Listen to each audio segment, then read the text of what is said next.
राजस्थान विधानसभा में 23वें अखिल भारतीय पीठासीन अधिकारियों का सम्मेलन चल रहा था। सीएम, विधानसभा स्पीकर सीपी जोशी, लोकसभा के स्पीकर ओम बिरला और उपराष्ट्रपति जगदीप धनखड़ मौजूद थे। तभी धनखड़ जी ने अपने विचार रखने शुरू किए और जब बोले तो ऐसा बोले कि सुनने वाले भी अवाक रह गए। जगदीप धनखड़ ने साफ शब्दों में कह दिया कि संसद की कानून बनाने की शक्ति को न्यायपालिका अमान्य कतई नहीं कर सकता। 2015 16 अक्टूबर का दिन लोकसभा और राज्यसभा ने यह कानून पारित किया, जिसको आम भाषा में हम नेशनल जुडिशियल अकाउंटेबिलिटी कमीशन का कानून कहते हैं।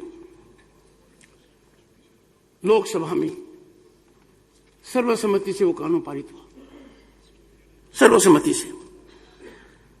राज्यसभा में भी सर्वसम्मति से पारित हुआ, पर एक अब्सटेंशन था। लोकसभा में कोई अब्सटेंशन नहीं था। संविधान की आवश्यकता थी कि मोर देन 50% लेजिस्लेचर पास करें।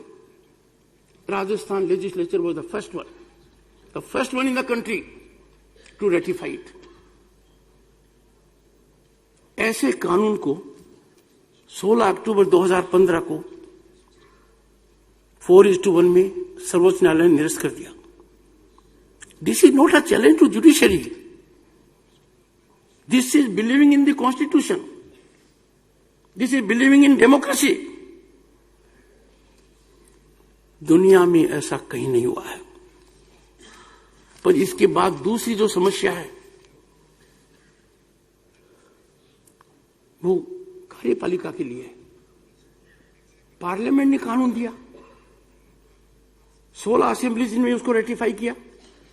महामहिम राष्ट्रपति ने अनुच्छेद 111 के तहत उस पर दस्तखत किए और उसके सामने एक सुप्रीम कोर्ट का निर्णय आ गया। कार्यपालिका के सामने दो मुद्दे, संसद द्वारा निर्मित कानून और सुप्रीम कोर्ट का निर्णय। सुप्रीम कोर्ट के निर्णय की तरफ कैसे झुक सकते हैं?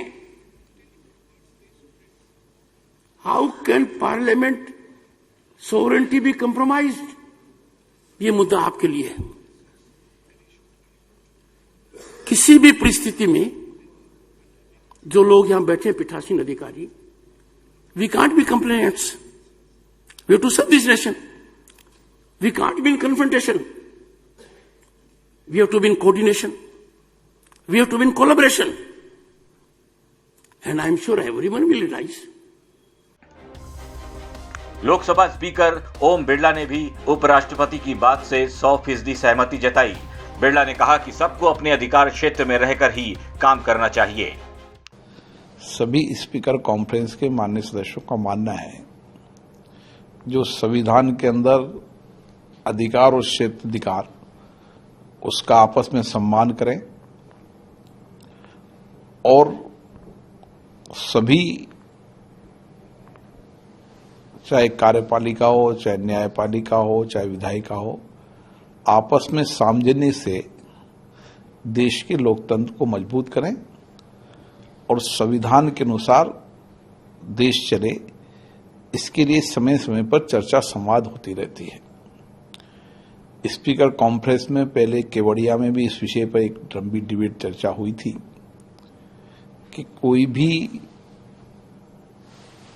कार्यक्षेत्र का अतिक्रमण न करे और मर्यादा बनाए रखे और जितना सामंजस्य से काम होगा उतनी ही बेहतर तरीके से हम संविधान की मर्यादाओं को, उनकी पालना को कर पाएंगे और उतना ही बेहतर तरीके से सरकार चला पाएंगे।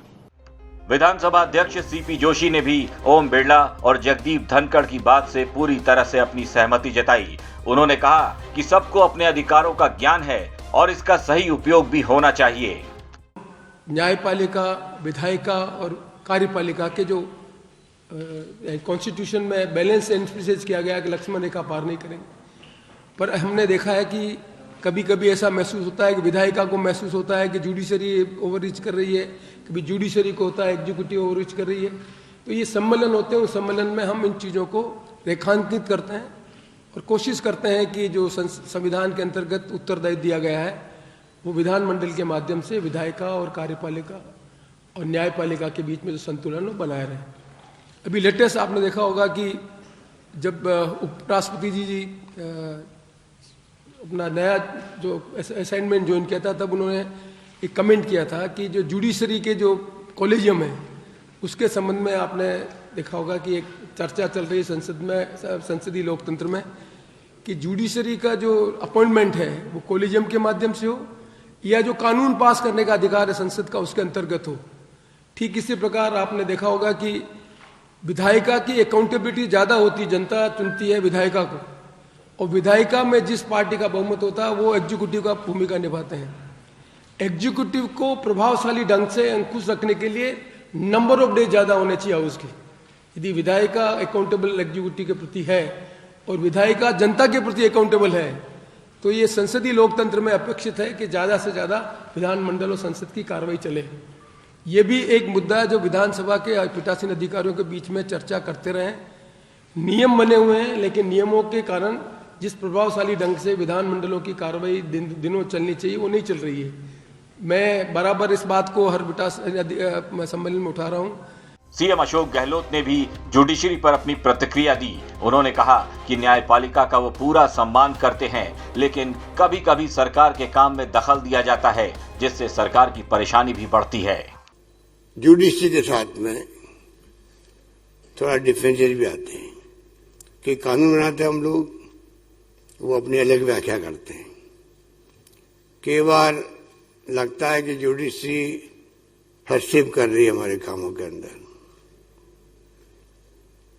पर मैं समझता हूं उसके बावजूद भी जो 75 साल के बाद में निभा लिया है जुडिशरी, एग्जीक्यूटिव और लेजिस्लेचर की जो विंग है उसको, जिस रूप में यहाँ पर इंडिपेंडेंस मिली है और जो स्वतंत्र रूप से काम कर रहे हैं, फिर भी मैं समझता हूँ कि संतोषप्रद है। कई बार थोड़ा कई महसूस होते हैं। मुझे याद है कि इंदिरा गांधी जी ने जब प्री प्लस खत्म किए थे, बैंकों के राष्ट्रीयकरण किए थे, तो इसी जुडिशरी ने उनको रद्द कर दिया था और बाद में ये स्थिति बनी कि वापस फैसले पक्ष में भी आए, बैंकों के राष्ट्रीयकरण भी हुए और उसके परिणाम आप देख रहे हो कि किस प्रकार से गांव-गांव में बैंकें खुल गई। कोई जमाना था कि मालिक ही बड़े बड़े पूंजीपति हुआ करते थे। तो कहने का मतलब है कि आपकी विंग जो है, आपका जो सम्मेलन है और आप जो पीठासीन अधिकारी है, उसकी भूमिका बहुत महत्वपूर्ण होती है और इसका एहसास सबको है और जो सम्मान आपका है, मान सम्मान, मैं समझता हूँ कि वो एक अलग तरह का स्थान रखता है देश की राजनीति में भी, लोकतंत्र के अंदर भी। उपराष्ट्रपति जगदीप धनखड़ और लोकसभा स्पीकर ओम बिरला ने कहा कि विधायिका ने हमेशा न्यायपालिका की शक्तियों और अधिकारों का सम्मान किया है। न्यायपालिका भी मर्यादा का पालन करे।